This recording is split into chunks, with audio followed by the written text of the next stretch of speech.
I'd like to call the regular council meeting of Tuesday, November 8th to order and respectfully acknowledge that this meeting is being held on the traditional territory of the Quadro people, the Gaelic-Espa.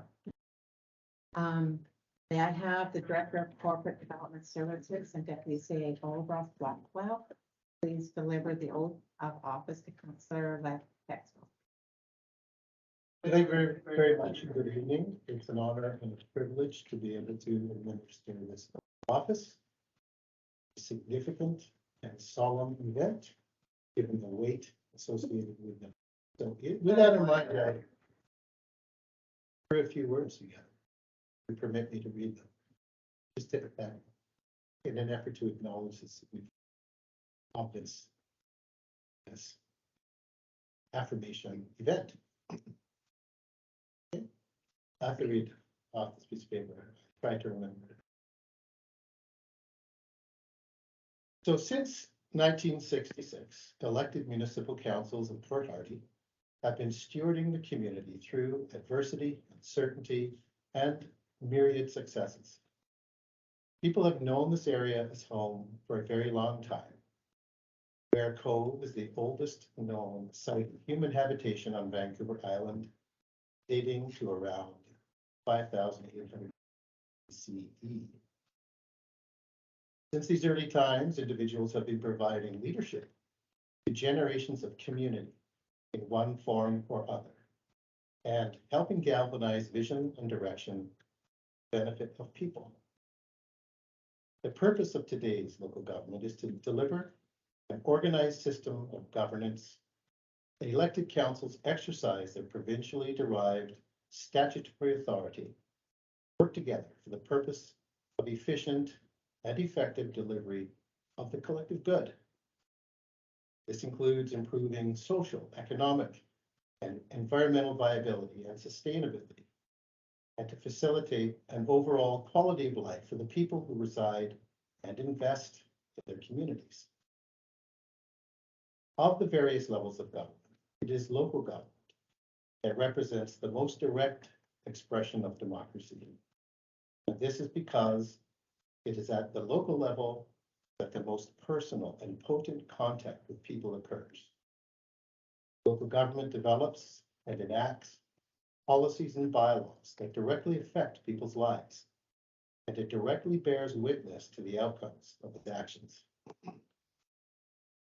So it's no surprise that the role of an elected municipal official is both complex and consequential. Keep in mind, there are fundamental attributes that elevate the distinction of elected office. It is to these, in part, that you will be affirming tonight. The first is honesty. Honesty builds credibility and trust, which is required to evoke confidence and respect from those around you, particularly your council colleagues and students. Compassion allows one to understand the needs of those they serve and to determine the course of action that would be of greatest benefit to all those involved. Integrity ensures that one never veers from core values, even when it might benefit them to do so. It is the choice between what is convenient and what is right. Confidence in oneself and in the ability to lead can inspire others and spark the motivation to get others on board to get the job done. Finally, flexibility, which means that one will take the time to listen carefully and objectively all sides of an issue, hear all the views, understand all the views, and learn how to build consensus. The qualities of great leaders are timeless and reflect all of these attributes and more. Such individuals aspire to respect, reconcile different views, to thoroughly evaluate problems and diligently seek optimal solutions based on what is good and right in the best interest of the community as a whole. I think there is no higher calling than in service as an elected leader, as it represents an opportunity to make a difference in people's lives and enrich the place we can all call home. To quote Winston Churchill, we make a living by what we get, make a life what we give. So with that in mind, we'll move to the affirmation, and if I could ask you to stand and read that affirmation. I, Brian Texmo, do solemnly affirm that I am qualified to hold the office of counselor for the District of Port Hardy to which I have been elected. I have complied with the provisions of the Local Government Act in relation to my election to this office. I will abide by all rules related to conflicts of interest under the community charter. I will carry out my duties with integrity. I will be accountable for the decisions that I make and the actions that I take in the course of my duties. I will be respectful to others. I will demonstrate leadership and collaboration. I will perform the duties of my office in accordance with the law. Kindly. And lecture. Can you turn the lectern just so that I don't end up with Trina looking like she's trying to. I'm gonna turn it a little bit more. Yes, there we go. Perfect. I just don't want. Sorry. Not that I don't think that that's okay, Trina. To minimize yourself. There you go. So you stand together. Very nice. Ross? Thank you.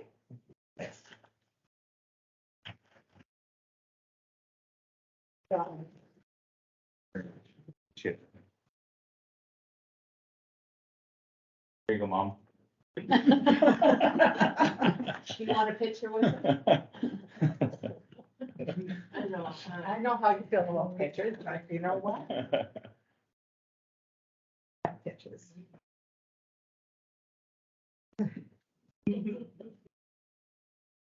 So we have our agenda before us, but Council Robertson's not able to make the meeting, and he respectively requested us to move one of the agenda items, item under staff report number 2, to the next meeting.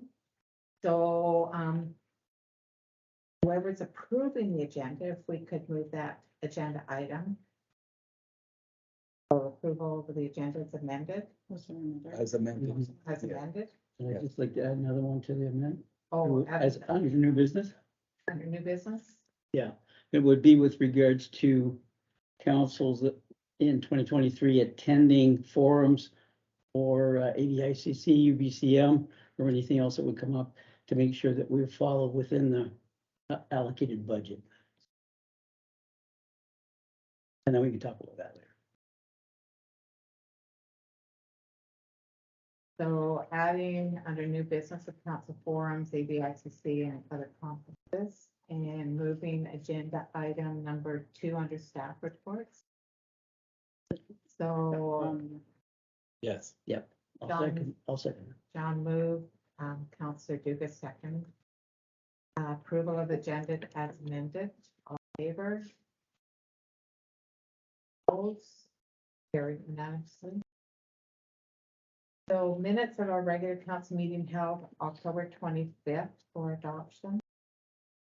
Moved Councillor Tidbury, seconded Councillor Dugas. Any discussion? All in favor? Opposed? Move the minutes of the inaugural meeting of council held November 1st, 2022. Sir Dorwood, Councillor Tidbury, second. Any comments? One Aye. comment, it was awesome. It was awesome, and I would like to say we were sorry we weren't there, Brian, but we're glad you're here now and going forward. So all in favor? Opposed? Carried. We have no delegations. So business arising from the minutes and unfinished business, our council action item of October 25th. Any comments?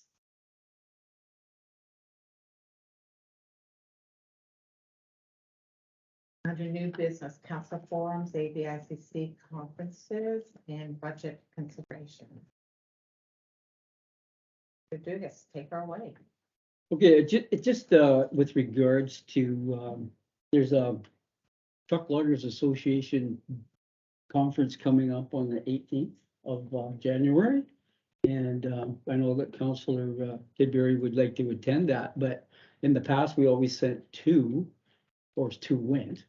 And I was hoping that maybe I could go, but when I sat and thought about it, and then we had talked about, there's a possibility of a LGLA maybe coming up with regards to new councillors and going down to that, plus we do know that UBCM will be held in Vancouver this coming year, and that probably is, that gets to be very expensive to go there. I was just curious with regards to, I know that we have X amount of funds that are allocated for the mayor and for councillors, and I was just wondering how that all plays out if we move forward, especially if we're expecting councillors to attend AVICC or UBCM before we start jumping into going to all these conferences, which we know come up quite regularly in the year. And they all look great and it's all great to go to, but cost money to go. So I just wanted to bring that up to council so we could talk about how we can move forward. But I do know with regards to the Truck Loggers Association, there's a early bird, I think it is, to be able to get on at a cheaper price, but at this particular time, due to the costs that are associated, especially this one's in Vancouver as well. I was just wondering what the consensus is from mayor and council with regards to how many people should be attending these conferences. Go ahead. Thank you. Oh, sorry. Oh, we'll get them trained. Sorry about that, Bear. I guess we need to know what the current budget is, and of course, budgeting is going to take place very shortly. Could we move it to, I know we need to kind of make an early decision because of the January, February conferences. But should it be moved to the finance committee? That's what I was thinking. It should be moved to the finance committee to be discussed, and then once we know what the budget is for every counselor, then it's up to them to make sure they stay within their budget. So if they blow their budget on one conference, then they're not gonna be able to go. To get through you to council, as a thought, subject to what Heather says, maybe a strategic approach with regard to what's available rather than just based on what's available. Get the complete list of events that are available from SCM to AVICC. Strategically figure out who should go to what. Figure out using that technique how to allocate the council finances and resources. Brings the damage. Some conferences, it's ideal to have two people go because there's always two events on at the same time. And like the last one that Dennis and I attended at the summit, he went to one and I went to another, so we had a cross section of information. But then there's others ones that just follow a certain agenda and everybody's in it. Like it. Yeah. I think what Ross is suggesting is doing it strategically, because we know, for example, UBCM, how expensive that is. Very And other conferences aren't quite as. Mhm. So we could wait till January, which is when we plan to do our strategic planning. I know, when is the Truck Loggers? Is that in January? in January, the 17th, 16th to the 20th. 18th to But- 20th. Yeah, 18th to 20th. But the early bird is tomorrow. I think the cutoff. November 18th. Deadline. Yeah. Okay, so a week, Oh, sorry. wait. What does everybody think? Good was the suggestion. Brandon? Do we have any budget left this year for that? Like if we're, do we have anything left over? So we don't have to wait until January and miss out on the early bird? Oh, we do. Does everybody have money left or is only certain people? Because I know Councillor Tidbury didn't go to UBCM, No, so he would definitely have money left over. If I may. Yeah.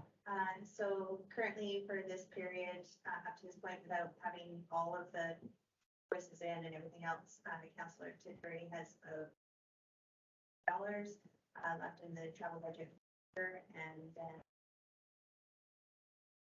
was assigned to Councillor Dugas.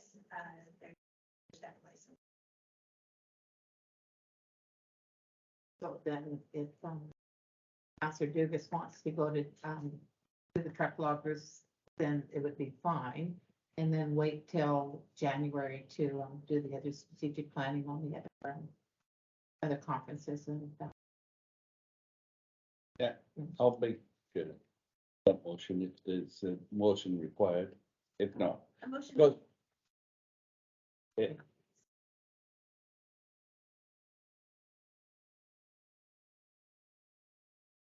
To the travel budget for the LGLA, that will be a special amount that will be added in. It won't come out of your over. But we do know that with the UBCM being held in Vancouver and the fact that all of the room slots taken, and we don't know what the government rate will be at this point in time, we're going to have to make an assumption during the budget period because those rates will not be April of the next fiscal year, and all figures are pointing to the third more budget, there's nothing budget. yes. Okay, is that good? Thank you. Yeah, and thank you for bringing it up. Thank you for attending that important conference. Yes. Look forward to hearing the report back, because I know it's always been interesting what you bring back.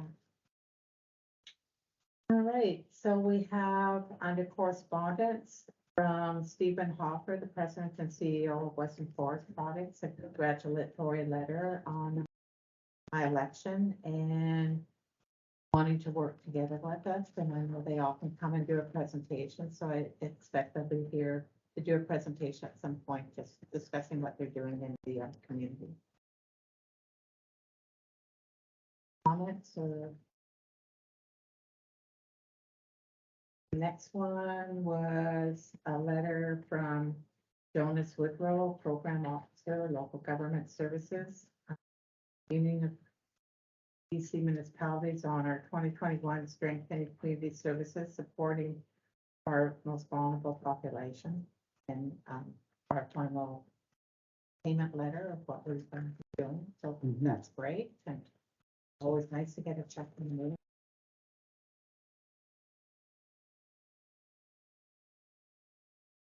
Letter from Minister Mike Lawrence, the Honorable Minister Mike Farnsworth, the Minister of Public Safety and Solicitor General on our UBCM 2022 convention on resources.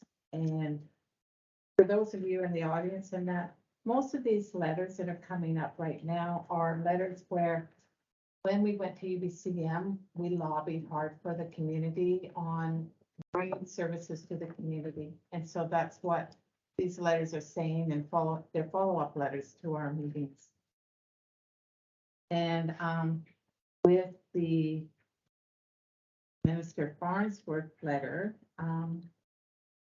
he sent to our CAO a email for a situation table, which we've been in discussion with the RCMP as well as our other partners in the community, and our CAO has already got a meeting set up to discuss a situation table, which would be amazing, because from that situation table, if we get it, would lead into getting more help in our community for our vulnerable. All right. As well, we had from the Honorable Minister Robbie Colby, the Minister of Jobs, Economic Recovery and Innovation. Again, a follow-up from the 2022 convention for information.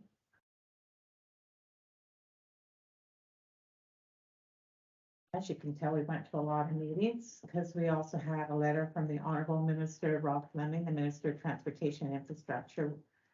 Again, from the convention, and a follow-up with a contact information as well. And so in that one, we were looking at the district getting some property out by, kind of by the Hobby Nook in that general area in the back. That's Ministry of Transportation property, and we're looking at acquiring that so the town could, in the future, do some work on that rather than having it with the minister or the Ministry of Transportation. Councilor Tidbury? Yeah, I'm just curious, when did this come up? Did I miss a meeting? It was at UBCM. It was at UBCM. No, but when did this area location of town Councilor in council? Councilor Robertson's been talking about it for a while, and it was in the briefing report. I honestly didn't know it didn't come up at council, that's all. And of course, I didn't go to UBCM. Yeah, right. And I understand, I can appreciate that this is only kind of, look, there's a big process to go after this. So it's years in the system, but I just didn't remember seeing it on any council agendas and discussed.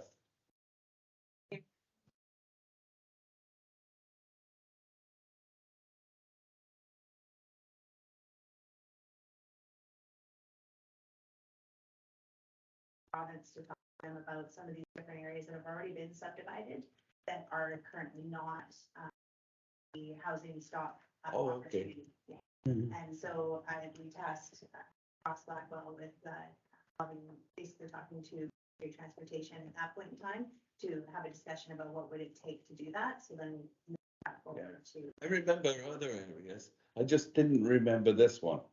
Not saying that we didn't discuss it, but like I say, it's only the very first step in a long process. Mhm.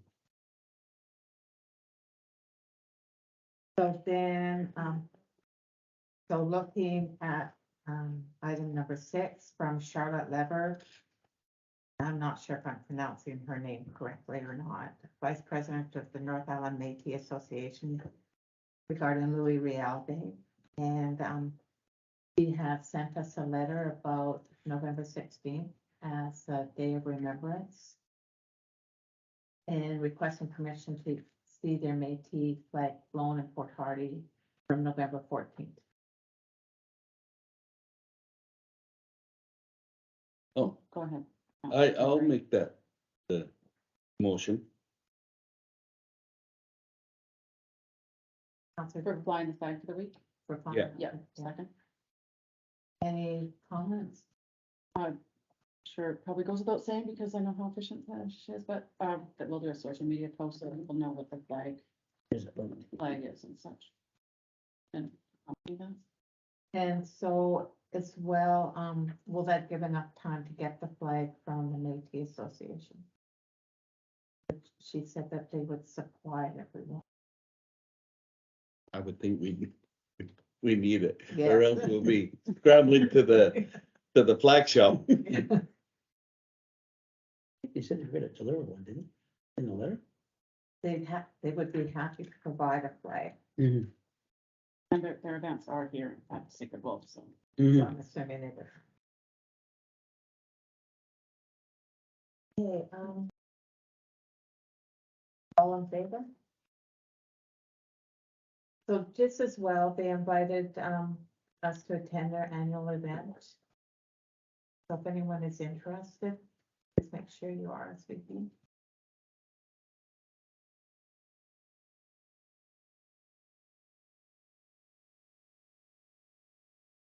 You cold? I am, and that's strange for me. I know.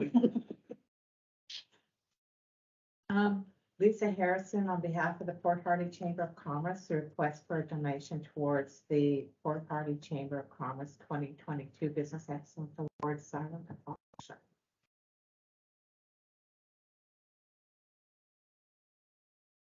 We have money.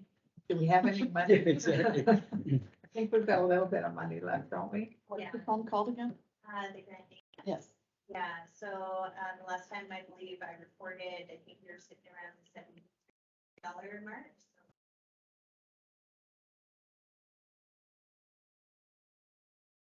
They were looking for A donation. a donation or, you know, could we do, like for the arena or? Let's say donate an item, service, or gift card. We don't rent that, right? Yeah, Civic we Center? rent out the. Yeah, The Civic Center? Oh, Oh, you mean the arena rental? yeah. I was going to propose that we did the same thing that we did for the Rotary donation. There was two parking sets of pass. passes and a boat launch, right? It's like arena pass. Recreation, I can't remember. Two sets of passes and a Yeah, parking. with, one equivalent to an adult pass, one equivalent to a child pass, and then the parking. What do you want to do? Arena dry floor, is that what you mean? Rent the ice rink, you know, private. They have private skates or whatever people rent out for birthday parties and all that kind of stuff. Yeah, they could, but if you give them if you just give them a pass, they can use Oh, they Pass, can use it for they anything. they can use it Right. anytime. So what's all that worth, you know? Offhand?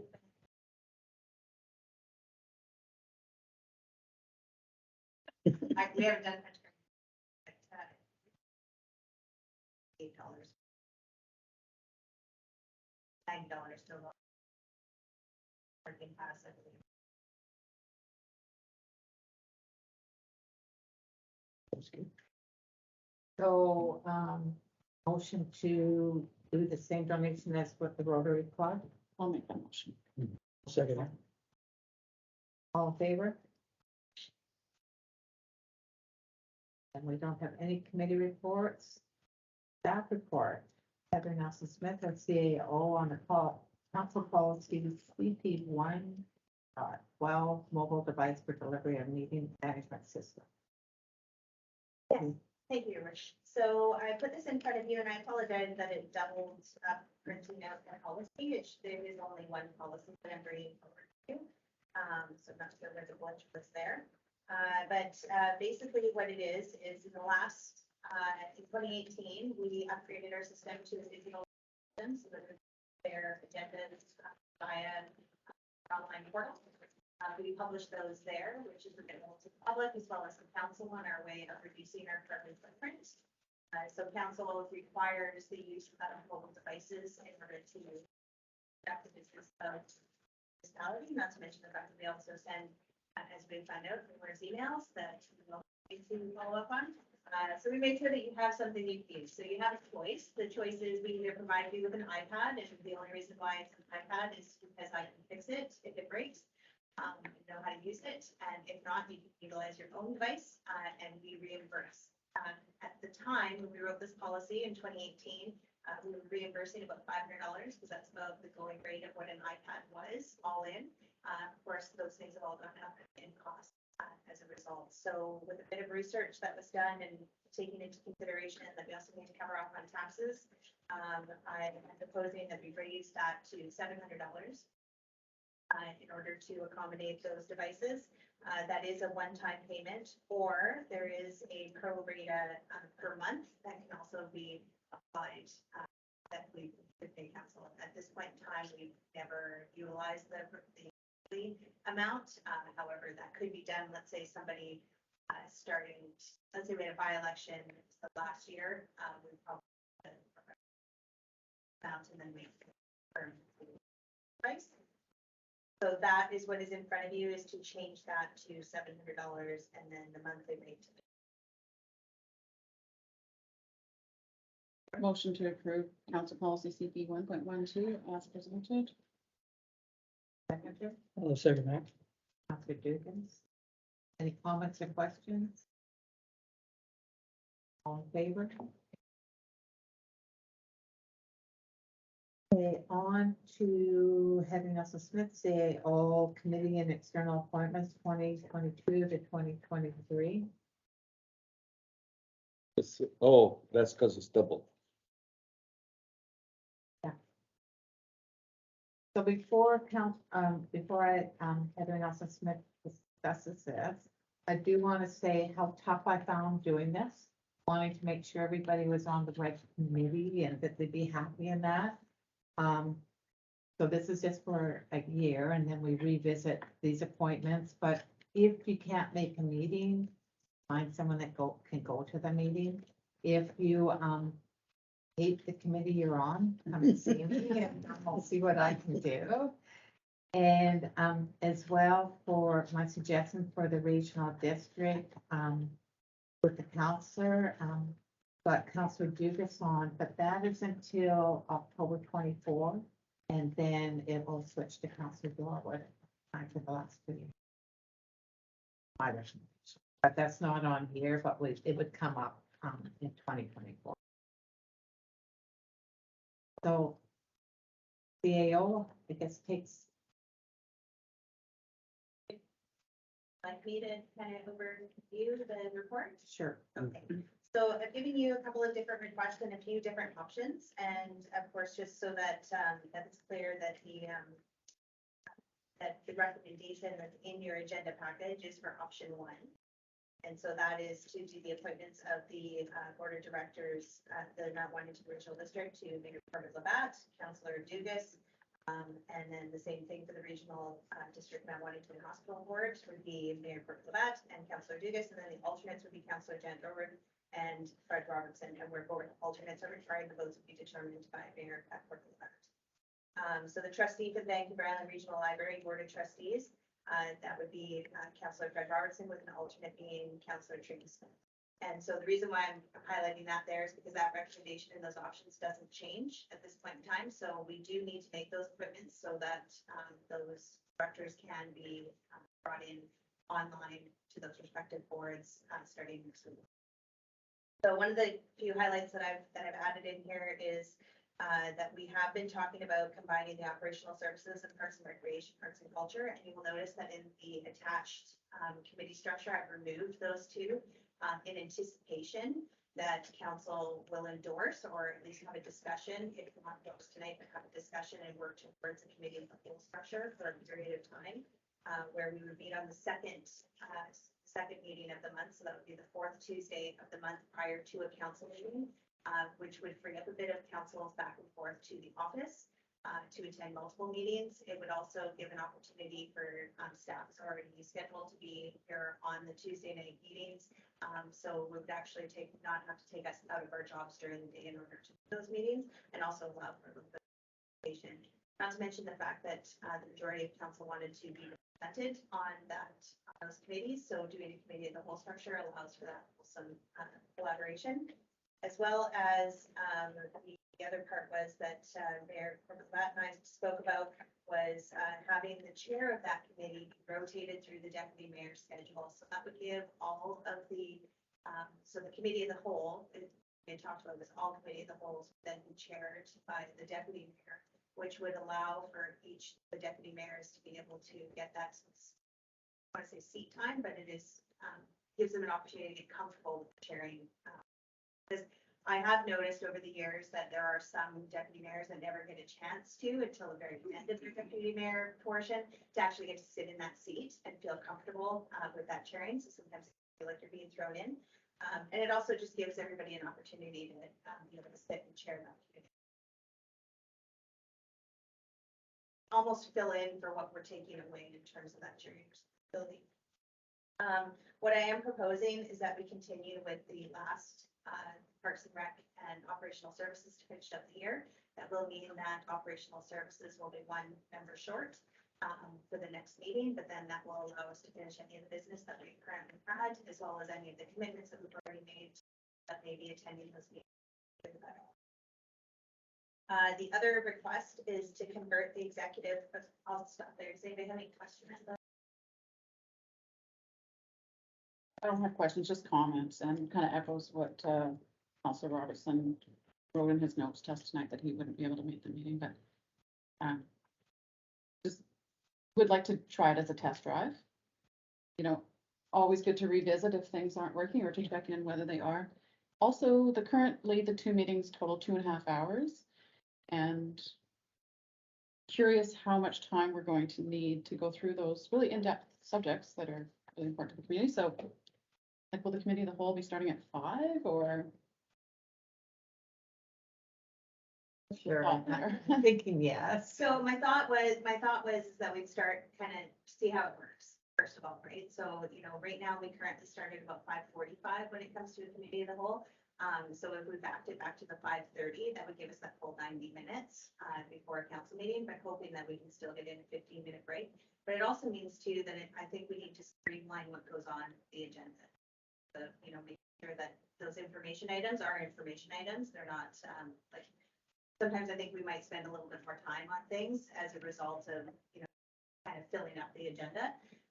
But it also kind of takes away that committee report function to the committee of the whole, because we're no longer doing that round table. That should cut back on that a little bit, but I think in terms of just test driving it and see how it works, we're pretty flexible and adaptable. If we need to change it back, we can change it back, or if we need to change something totally different, we change something.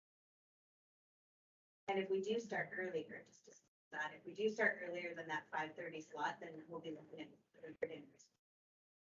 too long of a meeting.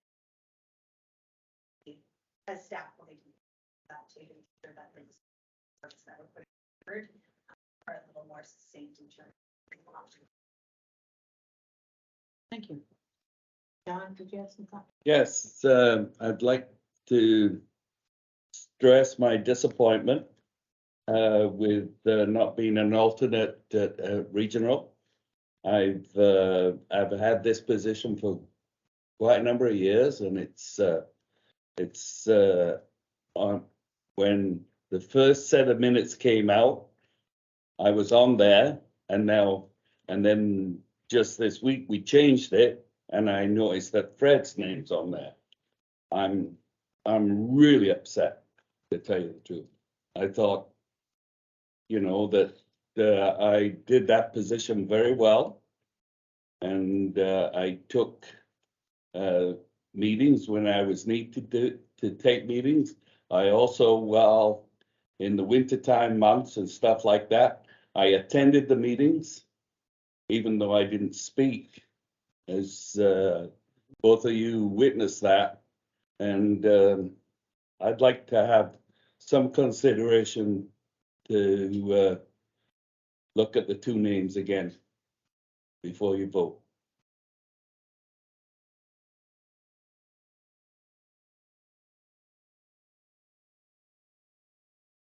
Well, I'm fine with, and I know that Fred would be fine with taking his name off there and putting John's name on.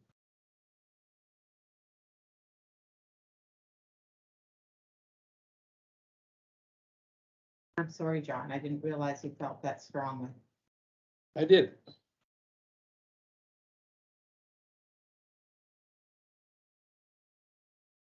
So in which case, if we could have a motion with the amended with the alternate and Could I just wait to have a motion? The recommendation was for the 3 things all at Right. once. And that's okay, but I just wanted to reflect back, and yeah, you always were there.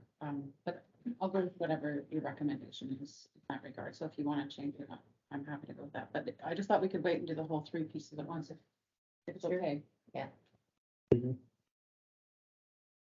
So, okay. Yeah. Yeah, absolutely. Okay, so the next one is the executive committee, to turn that into a policy and governance committee. We did have a brief discussion about that at the last meeting. So currently the executive committee is not met in the time that I've been here. It is not met in the last 8 years that the majority of council members have been on and we don't currently have, in terms of reference or past practice for the executive committee. But in discussion with Mayor Burke-Labatt, the thought was to convert it to a governance committee, but it could still be held at the whole structure, similar to the committee of the whole structure on that second Tuesday of every month, which would be that first meeting, if we were to discuss any complex bylaws or, their policy changes back to council. It would give us an opportunity to fine tune our staff reports before they come to council meeting. Questions are answered prior to that. And so that was the other request. And then the third request up there. Oh, Okay, the third request was remove the First Nations Relations Committee as a standing committee and convert it to a select committee. So I've given you the two different types of committees that are covered in the community charter. So we have standing committees of council and we have select committees of council. And when you look at the attached report, I've separated them as such. So standing committees are the first three at the top. So you got a policy and governance committee, you've got a committee of the whole, and then you got the finance committee, and then our select committees of council, which gives us a little bit more flexibility as to how many council members can actually be on those. So if you have a standing committee, two persons who are not council members may be appointed to a standing committee, but at least half of the members of a standing committee must be council members. So then when we start thinking about the possibility of doing select committees, and when we looked at the First Nations relations and the successes that we've had over the year in terms of Councillor Dugas bringing together those communities, we're definitely not going to have 50% representation when we're sitting with, potentially, every elected chief and possibly their staff at those committee level as we're dealing with those individual independent items. So my recommendation, upon talking to Mayor Corbett-Labatt, would be to switch it to a select committee of council. And so those are appointed by council. So those groups, the committee itself would be, we bring it back, and then we would say what it is that we're doing, and then a committee. Then we can have those outside influence coming in as well, get through an item, finish it off, and then longer have it. So that was the other recommendation in terms of the First Nations Relations Committee. And so just to clarify, the option that I have in front of you as a recommendation is that the appointments for the regional district be made, as well as the alternates. If there's an amendment to that, I just know that not necessarily an amendment, just the name, if there is a name change. The trustee for the Vancouver Island Regional Library, and that the appointment of the standing and select committees and external committees be accepted, which is that sheet of paper that is attached to the report, and that the Parks, Recreation, Arts and Culture Committee and Operational Services Committee November 8th, November 1st, and then the whole start. If there was any amendments to that,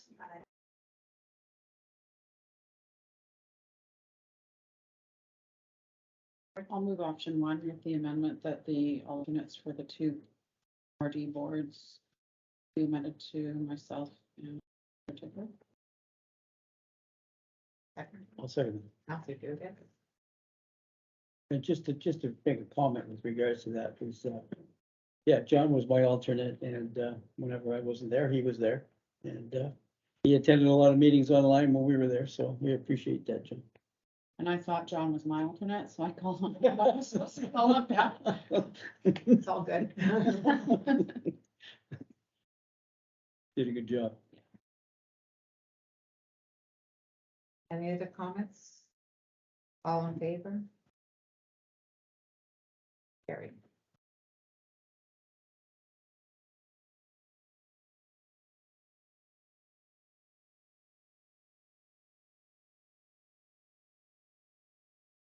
Ross Blackwell, Director of Corporate and Development Services, Deputy CEO, 2022 general election, local election.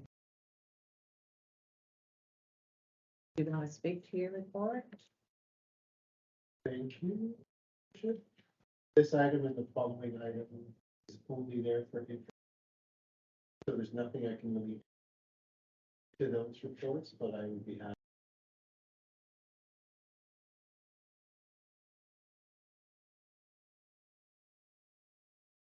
Right, and then we have the update on the official community plan for information. It's nice to have the update, so thank you. Look forward to the completion of it. Right? Oh, yeah. Yeah. So we have no current bylaws or resolutions, no pending bylaws. Council reports. Councilor Dugas. Cool. I know. throwing me off guard here. Yeah. Yeah, it was an interesting couple of weeks, for sure. Councilor Tidbury and I had an opportunity to go down to the VIEA forum down in Nanaimo, and it was, as Councilor Tidbury already mentioned, when you go to these different conferences, that they have a lot of things happening at this very same time. I think that during the day there, we had like there was 5 forums going on at the same time, so you got to pick and choose which ones you're going to go to. And Councilor Tidbury and myself would split up. Okay, you go here, I'll go there, boom, boom, and away we go. But a couple of the really interesting ones that I went to was biofuels, that I know that Councilor Robertson had been talking about that off and on for many years with regards to how can we use our wood waste to burn, to provide heat for different facilities in our community. And there is some pretty interesting equipment out there. I think it's called Think Mechanics. And it's a group that basically has a wood burner that burns wood chips or pellets, and it can heat like large facilities. It even heats some of the northern communities up in the north, indigenous communities, and they heat the whole community from these wood burners. But what was interesting about it is they've come in such a place right now that when the exhaust that comes off of it is actually produces less than natural gas. It's unbelievable. You can't even see anything coming out of the stack from the heat. It's unbelievable. So I thought that was pretty interesting, and I'm going to pass that information on to Councilor Robertson, because I'm sure he'll be pretty interested to hear about that. Also, there was another forum with regards to seaweed. There's a group that basically sort of oversees all the different Cascadia seaweed, for example, came up and did talk about that in our particular area. And I know that they're dealing with a lot of indigenous nations within their traditional territory to expand on the seaweed. And it's food, it's for agriculture, it's for so many different things. It's a big demand for it in the world. And they really want to try to see that moving on the coast, on the BC coast. And I know that it started over in Port Alberni. They got a big plant over there that they're working on it, but they're hoping to be able to expand everywhere else. And obviously there was a forum on the fish farms, and it was Dallas Smith was there, from their First Nation Coalition for Fish Industry. There was obviously what's her name now? Brenda Buckorkadell was there, yeah. So with regards to DFO, and they were talking about how we move forward with the industry and the impacts that it's going to be on communities. If the open pen fish farm is actually going to be taken out of the water. But there is indications that they would look at other technologies with regards to making sure that doesn't happen. But that's in the works, because they're hopefully have a plan in place by spring of 2023 is what they're saying. Hopefully they'll extend it a little bit further, because there's a lot of pressure to get that done. I had an opportunity to meet with the mayors, our last meeting with the 5 mayors from the BC Salmon Farmers Association, on an update with regards to where they're going and how that's going. And I know that Mayor Labatt's going to be involved with that group now, because out of that 5, there's only 1 mayor that's not in that position again, and that's Mark Baker from Sayward. So, and I know the BC Salmon Farmers Association will be reaching out to the mayors, but they're going to sort of sit back and wait to give them a little bit of chance to get up to speed of what they're doing in their new roles, and then get together with them to talk about that. So I thought that was pretty cool. And I know that a few of us were at the November 1st of the economic development session that they had at Seven Hills. It was very well attended, and I'm sure that the mayor will bring us up to speed on that conference. That was a very good forum. I know that our CAO was there, and it was well attended. In my position as deputy mayor, I was at my first fire rescue officers meeting last night. And as we all know, that I know that Councillor Bouchard always mentioned about how lengthy they go.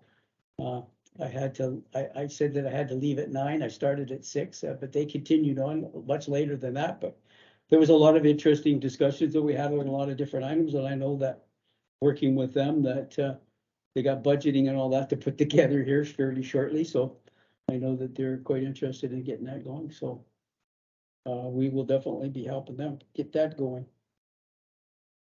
I guess last of all, I would like to thank Janet, our council here, Laura, for all the hard work that she did for our pumpkin walk that we had this year. And obviously our Lions Club, Councilor Tidbury is much involved with that. And our fire rescue group that had a bonfire down there. We had a fantastic evening and we had a fantastic turnout. And I think that we collected, what did you say? I think close to 600 pumpkins? Yeah. There was 555, and then people They were lit. bringing them down directly. 555 that we collected. Yeah. It was incredible. It was incredible evening. Well attended and with all the help, I think that you got 600 pumpkins and they cleaned them up in less than 20 minutes. Gone. Cleaned up 20 minutes and everybody was gone. It was pretty cool. Like, thanks to the Rangers and the different volunteers that came down to help. I mean, you can't do it without help, right? So it was awesome. Oh, and then obviously we had our legal Linstone, I guess it's Linstone, legal 1 day. And then as our mayor has mentioned, or she mentioned, we kind of wondered how this legal thing gonna go for a whole day, but you know what was really interesting? Learned a lot. It was very informative. So yeah, that was great. Okay, so I'm done. Thank you. Councilor Tidbury? Yeah, I had a busy time too this time, and some of the things I got out of the AVIC, the summit, it started off very down. We had this gentleman, this Stu Berkerman, and he was a columnist for Export Development Canada. And he after he was finished, we're going, how's the country going to survive? You know, it was really low. And then the next speaker kind of uplifted us a little bit, and that and then the other speaker that I really enjoyed was a Daryl Brickman, and he's the CEO of Public Affairs and Export of International and National Trends. And he was super interesting. I'll just try to find my little phone here. Like, for instance, the trend now, like my family, when I was bringing my family, the average family was, you know, you married around about 21 in that time zone, and then you had children, and basically you had up to 4 children on an average. The trend now is you don't marry till you're 30, 35, and the children that they're having is the mid 35s to 40, and of course they're only looking at 1 or 2 children. So the trend back then was that, of course, the world would be overpopulated in no time flat. Well, what the trend now is, they're finding that we're in the opposite direction. We're going down in population. And when China was in 2017 was the leader in population. Now it's India, and actually China is the 3rd or 4th. I'll just get my little thing. Anyway, I've lost it now. It went black on me. But China is now down the line, and India is taking over, and then quite a number of the African states are also up there.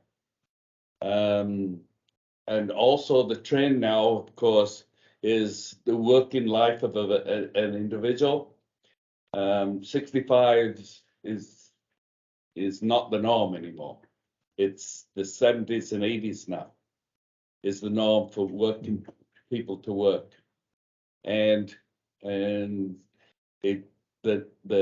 trend is also just that females are gonna definitely outlast males, and they're going to be the largest majority of people in the world. Very interesting. Yeah. Very interesting. But some of the panels that I did, I did a couple of tourist panels, and the one panel was the Vancouver tourist Vancouver Island that we used to know. They've changed now. They're changing the logo now to be 4VI is the new logo that's out. And there was an explanation why it was all coming around. And Cam, Callum, that's it, delivers that, give an update of why they were doing it and things like that, and the new trends in the tourist industry, and to expand how we're wanting to expand to the shoulder season. And then another tourist session I went to was on marketing and the mistakes in marketing that has been found, and the new trends in the market industry. I also attended our forest and our climate, and we talked about CO2 and trees and planting of trees and things like that. And I enjoyed that one. That was quite. And of course, the only one that Dennis and I went to was on the fish farm one. But it's, if you ever get a chance to go to this, it's an absolutely fantastic summit. There's things going all the time, and they have it at the convention center in the NYMO, and there's trade tables within it, so you have a lot of time to mingle with the individuals, and all the lunches and all the breakfast is all Vancouver Island made and grown. Everything that we had there came from the island. Yeah, pretty cool. And that was neat in itself. And the only downside was the last presenter of the day, and we kind of left on that. He was a minister, and I'll just leave it at that. But the rest of it was good. The other things I did, I attended the Vancouver Island Forum. That was really interesting. I enjoyed myself at that one.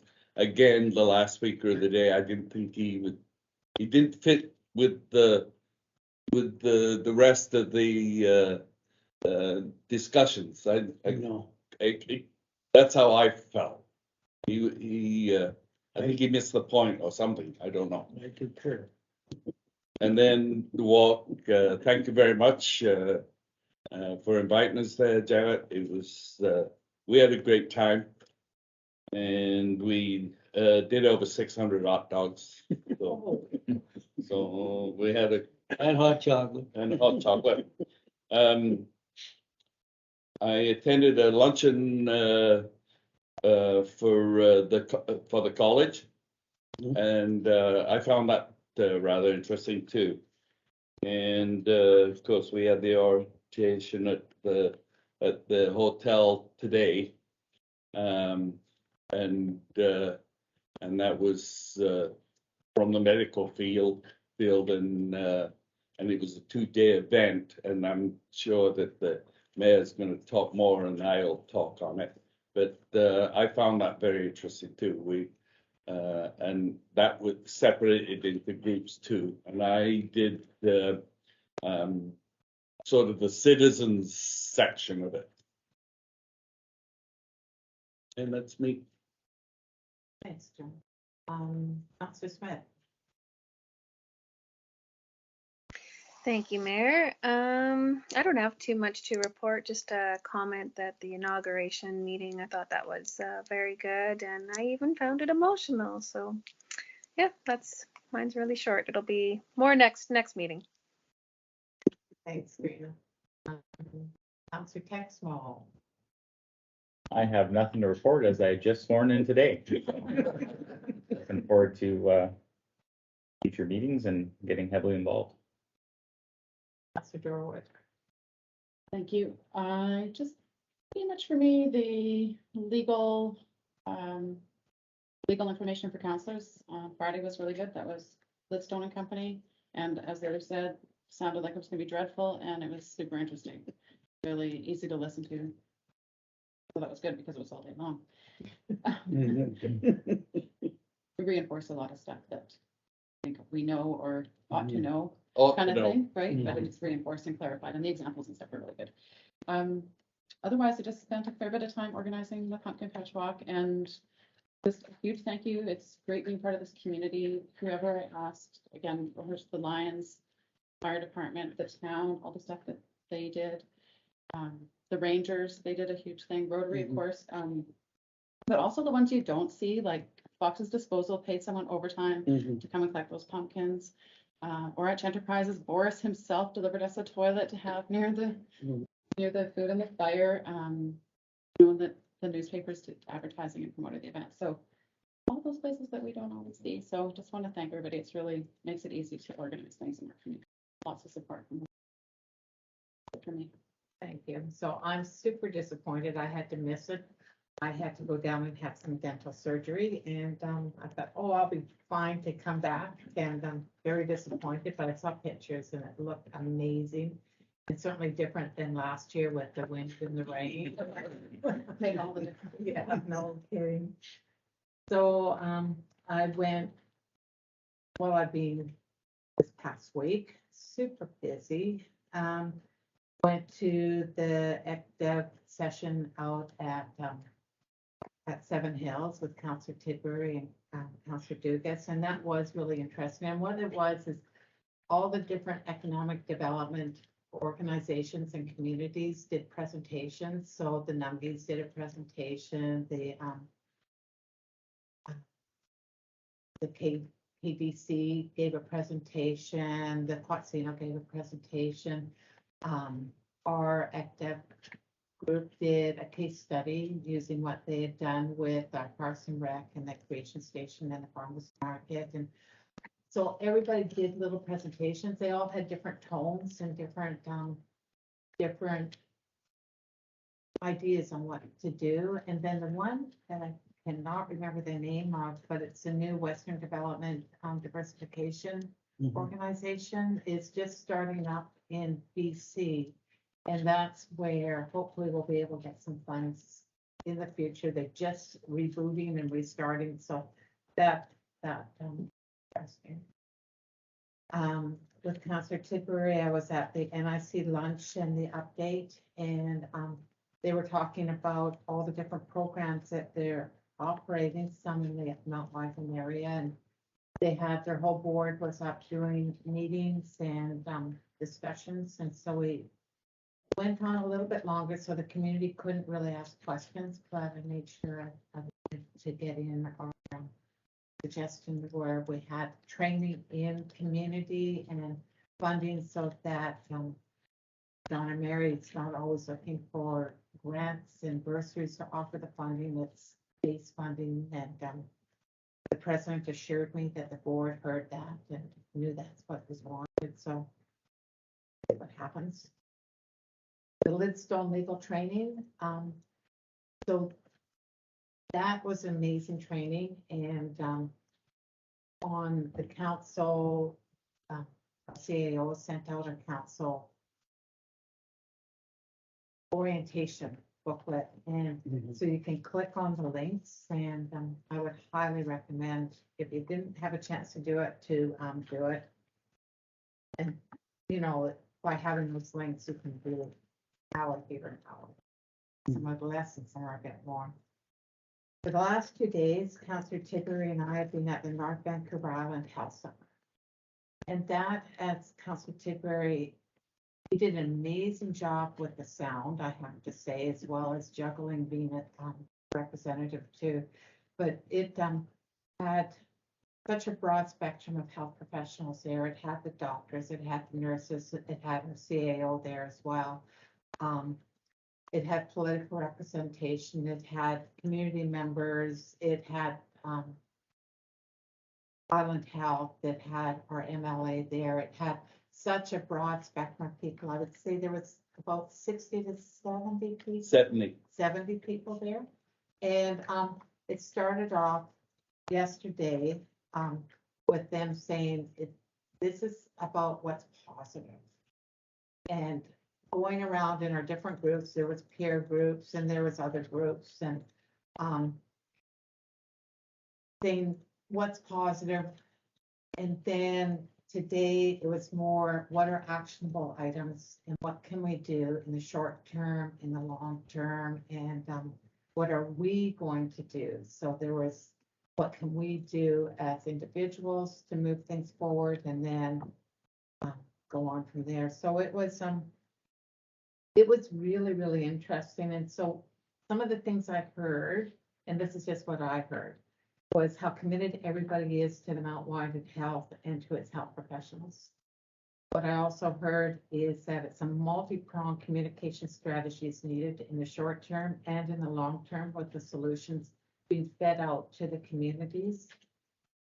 That the mental health and the family life work balance of our physicians and nurses and all the health professionals is key to keeping them here and making them feel valued. And I think they heard that. And I also heard that there needs to be some predictable closures for our safety of our community members. If we're going to have closures, and right now, for those of you that don't know, we're at 50% capacity for our nurses. We are at a 50% capacity for our doctors. Less than 50%. We've got one new doctor moving into the community, but we're in crisis mode right now. And so we have to protect the ones that we've got so that we don't lose them either to sickness or to just burnout. And so there has to be something done, and something done immediately.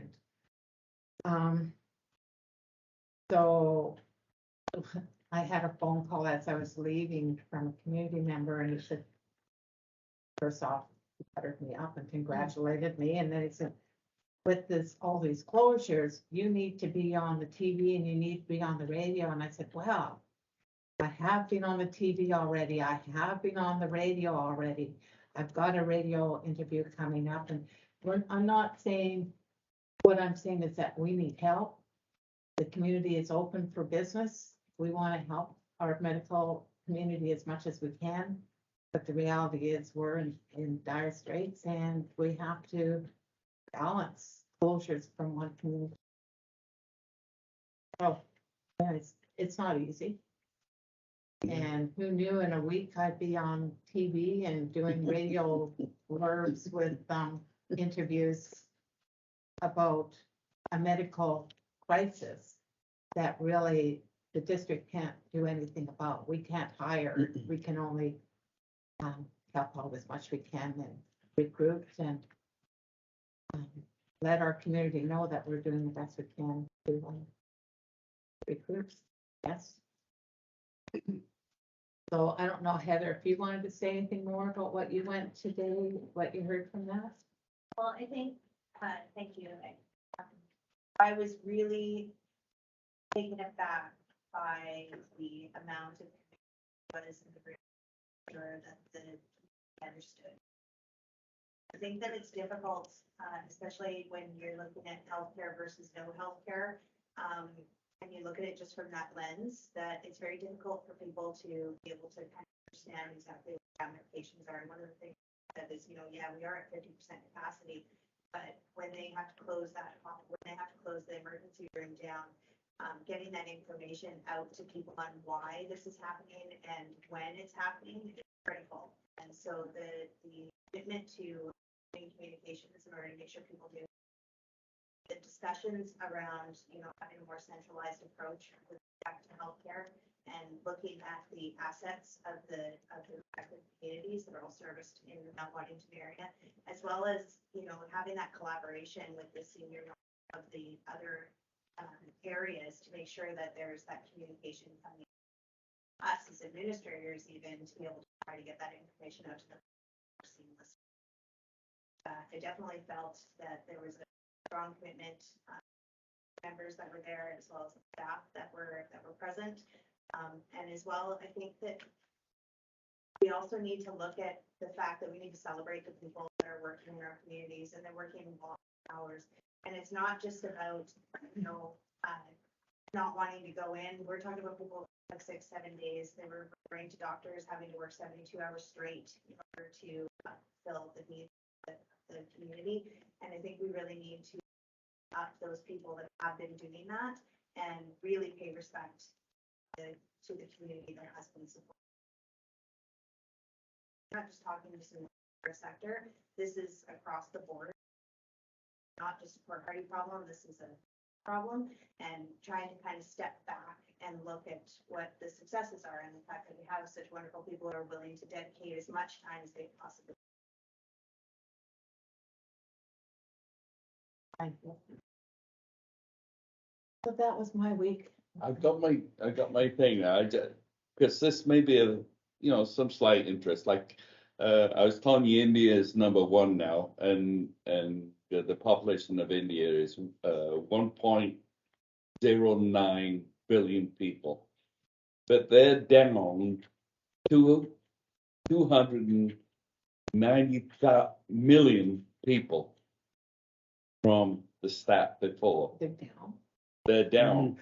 China is 732 million people, but they're down from the census before, and it says 668 million people. They're down from 2017 to 2021.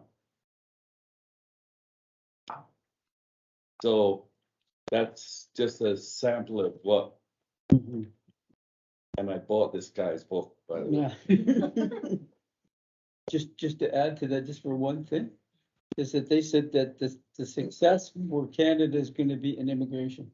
Yes. To bring the people in to help with the businesses, because our average is less than 2 per family of a child.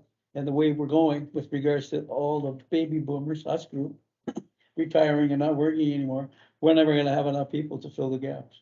We're going to have to bring immigrants in, and Canada seems to be way ahead of the game. And by us having the mixture of people in the world, okay, we don't have the same trend as what's happening in China and the US. You know, there's no sort of going right wing sort of. Since everyone has an addendum, I apologize. I failed to mention the huge amount of work that Dennis did at our pumpkin walk. I know he doesn't ever want to be recognized, but he put all the lights up and all of those post things. Yes. Thank you very much. Thanks, Dennis.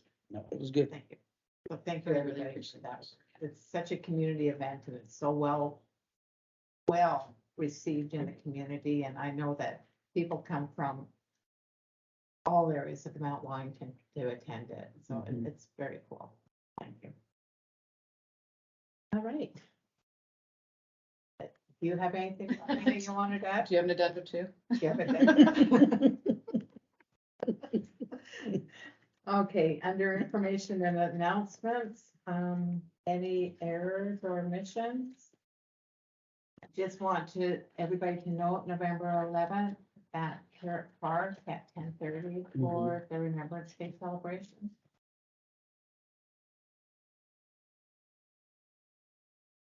Okay, no notice of in-camera meeting. Motion to adjourn. Counselor Norwood.